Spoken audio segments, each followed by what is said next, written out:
Previously, we saw how the mage nation known as sovereignty and the common people nation known as empire were at odds for many years. And in the midst of the conflict, the empire's strongest soldier, Iska, and the princess of the sovereignty Alice grew closer as they met again and again in the neutral town built for both mage and commoners. However, while on a mission, Iska's friend Mage was thrown into a vortex containing mana. Mage was transformed into a mage as a result of this incident, as she received a mage's mark on her shoulder. So, to keep Mage safe, Iska brought her to the neutral town because if the Empire found out about her, she would be accused of spying for the sovereignty and could face the death penalty. But, while she was gone to get some cold drinks, the princess of sovereignty named Alice ran into Iska again. And as they got closer, Iska trusted them and drank the cold drink her maid had given him. But it contained a sleeping pill, which knocked Iska out, and now the princess has kidnapped him. But drugging Iska to put him to sleep was all Rin's idea. Alice had no idea that Rin had drugged the cold drink she gave Iska. But there was no turning back now that she had drugged Iska, as they had taken him away as a prisoner. So they traveled to the nearest town, Sector 13, known as Alcatraz, a prison sector. Instead of imprisoning Iska, they transferred him to a high-end hotel.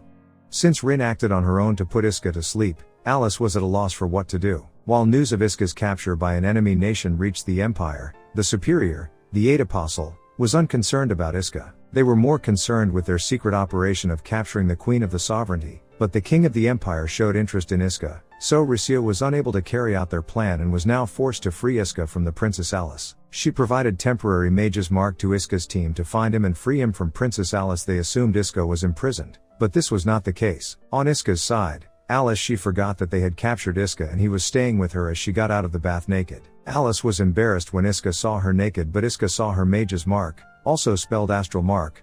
For some reason, Alice relaxed and asked about Iska's thoughts on mages. Iska explains how Mage became a mage after the vortex incident, but he still respects her and conceals the fact from his superior. Iska didn't care about the difference between mage and commoner. He just wanted to put an end to the conflict because it was motivated by fear and prejudice. Iska also saw Alice as his rival, which put Alice at ease to the point where she forgot she only had a towel and accidentally showed Iska herself. On the other hand, Nene, Mage, and Jin infiltrated the sovereignty nation and made it to Alcatraz.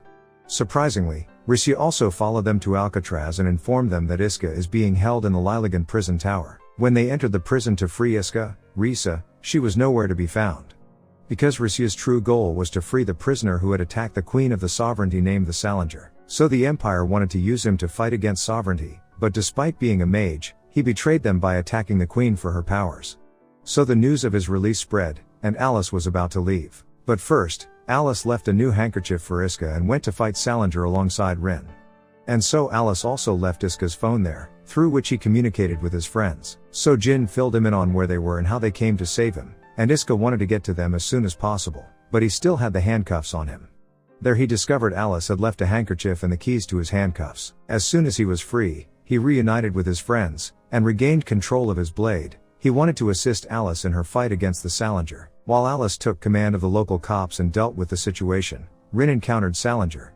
He had previously attacked the Queen in order to steal her powers, and now he gathers the astral power of mages in order to be as powerful as Founder. And he overpowered Rin so easily that he was about to kill her with sound element power when Iska arrived and cancelled his spell, saving Rin's life. While Iska was fighting Salinger, Nameless attacked Alice while escaping his mission to completely free Salinger, so he retreated.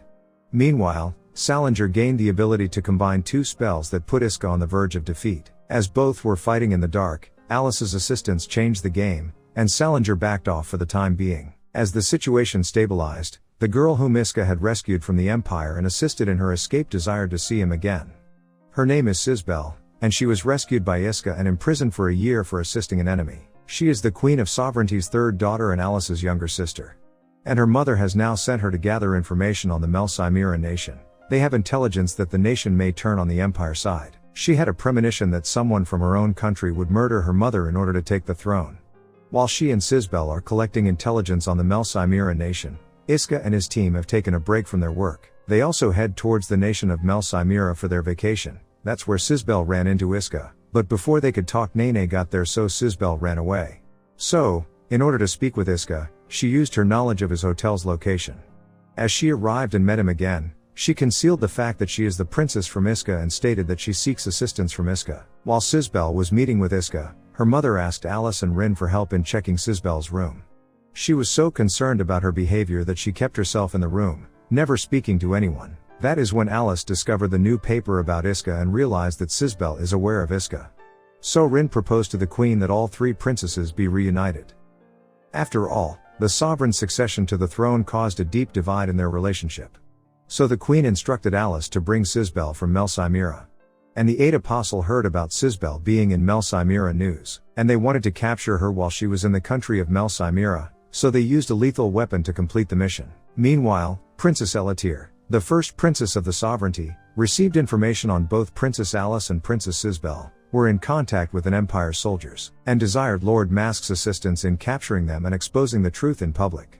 The sovereignty's problems appear to have grown even worse with Elatir putting Mask on this task. Alice's relation to Iska was fate, but Sisbel's proximity to Iska was due to her distrust of anyone in her royal court. She has the ability to see past within 300 meters, with which she saw peoples from the court forming a faction to support one of 3 princesses for the succession to the throne in the upcoming election to determine the future queen. And she had a premonition that some would betray the sovereignty and kill the queen, and that if this happened, the empire and the sovereignty would go to war. So, in order to avoid that tragedy, Sisbel sought assistance from Iska, but Lord Mask arrived to take Sisbel into custody for treason off contacting an Slodier of the empire. To make matters worse, the weapon that the empire had deployed also arrived to take Sisbel into custody. Sisbel's power isn't offensive, so only Iska was there to defend her, but thankfully his friend arrived to help.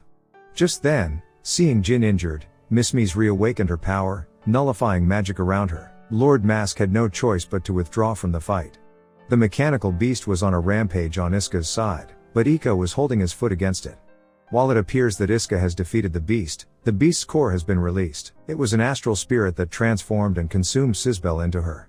As Iska struggled to fight it, Alice arrived, following all the commotion they were making to save her sister. While Sisbel was unconscious, Alice began to argue with Iska. Sisbel overheard and assumed that Iska and Alice were acquainted, but Alice emphatically denied it. So Sisbel took the risk, and her move towards Iska made Alice envious. Well, their lovers' quarrel is for another time, and another season will bring another mystery to light.